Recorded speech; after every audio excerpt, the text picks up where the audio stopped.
Hello, আসসালামু আলাইকুম ওয়া রাহমাতুল্লাহি ওয়া বারাকাতু। আমি তারেক রহমান বলতেছি, বাংলাদেশ প্রেসিডেন্ট। আপনি কে বলছেন? আপনি পরিচয় দেন আগে, তারপর কথা বলেন, কারণ নাম্বারটা অচেনা লাগতেছে। ওয়ালাইকুম আসসালাম ওয়া রাহমাতুল্লাহি ওয়া বারাকাতু।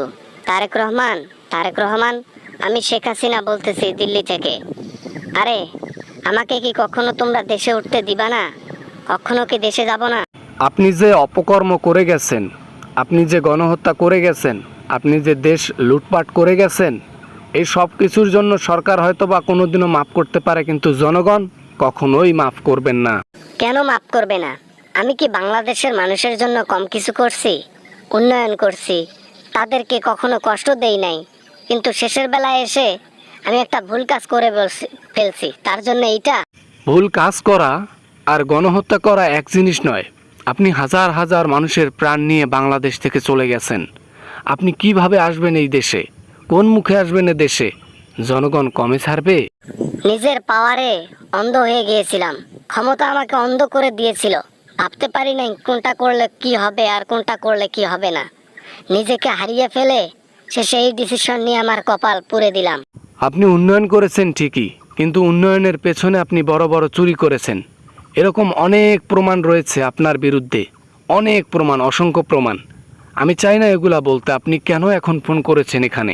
বাবা, আমি ফোন করেছি এই জন্য আমাকে মাফ করে দাও তোমরা, আমাকে ক্ষমা করে দাও তোমরা।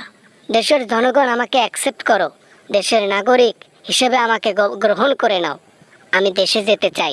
দেশের মানুষ কখনোই এটা মানবে না আপনি দেশে আসেন। স্বৈরাচার চলে গিয়েছে এই বাংলাদেশের বুক ছেড়ে।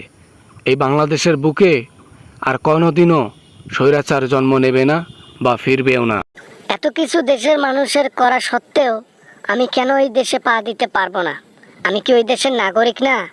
আমি কি এমন করলাম যেটার কারণে আমাকে দিল্লিতে পালিয়ে গিয়ে থাকতে হচ্ছে?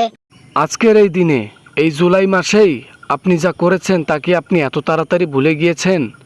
ঠিকই তো, আপনি করেছেন, আপনি ভুলে যাবেন। যে সহ্য করেছে সে ভুলবে না। জনগণ কখনোই ভুলবে না এই দিনের কথা। বুঝেছি আমি, আমার জিন্দেগি ভর এই দিল্লিতেই কাটিয়ে দিতে হবে।